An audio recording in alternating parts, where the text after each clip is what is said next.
Democratic member Jim Himes from Connecticut.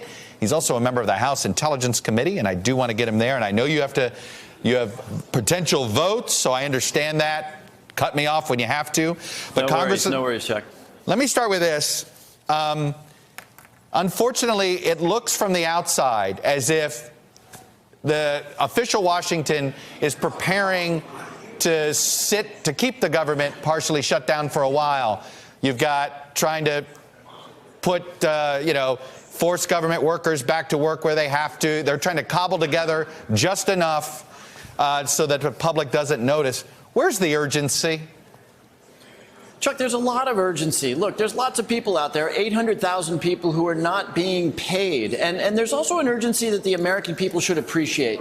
Look, Democrats are perfectly willing to negotiate on border security.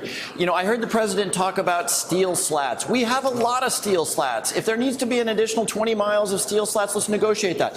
The really important point, Chuck, and this is really important, is that you can't negotiate in a hostage situation. No president, Republican or Democrat, should say, I'm going to get my way, or I'm going to stop paying Secret Service officers. I'm going to stop paying the people who keep us safe at airports. Nowhere in the Constitution does it say that anybody, president, senator, or congressman, has that as a tool to accomplish their policy ends. And as I keep telling my Republican friends, there's going to be a Democratic president someday. Do you want that Democratic president saying, I am going to stop paying the military until you allow me to, whatever, do single-payer health care or make, marijuana legal all over this country? This is not a legitimate policy tool. So reopen the government, and then let's have the negotiation. If he won't do it, what do you do? All right? I mean, this has been the problem. And I know Republicans, you have Lindsey Graham out there going, just declare the national emergency already. He wants to go that route. I don't know of many Republicans that are willing to override a veto and vote with the Democrats. So what do you do? What's realistic? I think the president needs to say, I've had conversations that lead me to believe that the Democrats are reasonable on border security, because that is a true statement. Reopen the government.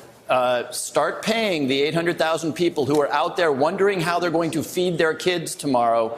And then let's have that discussion and that negotiation exactly the way the Constitution says it should be done. Let's have votes in committee. Let's have votes on the floor of the House of Representatives and the Senate. And if the president doesn't like it, he can veto it. What does not work is a shutdown. The other thing, by the way, Chuck, that really worries me, and again, there will be a Democratic president someday, a state of emergency. If that's the precedent you want to set, just stand by, because there will be a Democratic president someday who says, we need a state of emergency because I want number one, number two, and number three. And that's just no way to govern the country. Let me turn to Russia. We've got this story about trying to figure out what is the president spoken with Vladimir Putin about in any sort of official capacity. What tools does the Intelligence Committee have at its disposal that would get you that information? Yeah, that's a really good question, Chuck, and it's a sort of strange answer, right? I mean, it should surprise nobody out there that our intelligence community has, in some ways and in a limited way, the ability to listen in on conversations between people. And so it is a very weird situation, but it may be true that we learn about what our president said in a closed meeting with Vladimir Putin based on people in Russia or Russians here talking about what occurred. And of course, that's not the way this is supposed to work. There's a reason why presidents have people in the room to make sure there aren't misunderstandings. And of course, I don't need to tell you, if you're taking away people's notes and not inviting people into the room, why? What's the reason for that? Obviously, you have some subpoena power. I mean, could you imagine you're going to subpoena Rex Tillerson? Well, we've got a long list of things we need to do. We need to protect the Mueller investigation. We, of course, want to know what was said. I've been in enough of those rooms to know that when we say we'd like to have the interpreter come in or Tillerson come in, the White House will assert executive privilege, and we'll be off to the races. Again, this is a moment where the president should step back and say, hey, when I'm hiding what happened, that doesn't look good. Let me ask this. Should your priority in the Intel Committee right now this year be less about what the president did as a candidate in 2016 and more about what he and Putin have discussed from 2017 and 2018? Should that be almost your sole focus as the Intelligence Committee this year?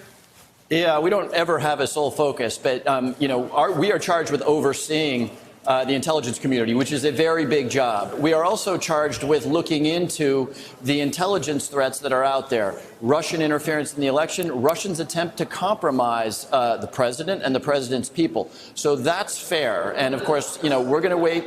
We need to see what Mueller comes out with. My guess is that Mueller is very focused on law enforcement and indictments, and he won't necessarily be as focused on here's the way the Russians manipulate Facebook, or here's the way the Russians are trying to get into parties where there may be senior U.S. officials. That is more the purview of the Intelligence Committee, and I expect that we will follow up on that. All right, Congressman Jim Hines, I got to let you go. Busy day for you on the Hill. I get that. Thanks very much for coming on and sharing your views. Take care, Chuck. Hello, YouTubers. If you're watching this, it means you've checked out our channel, so thank you. Now do me a favor, subscribe by clicking on that button down there.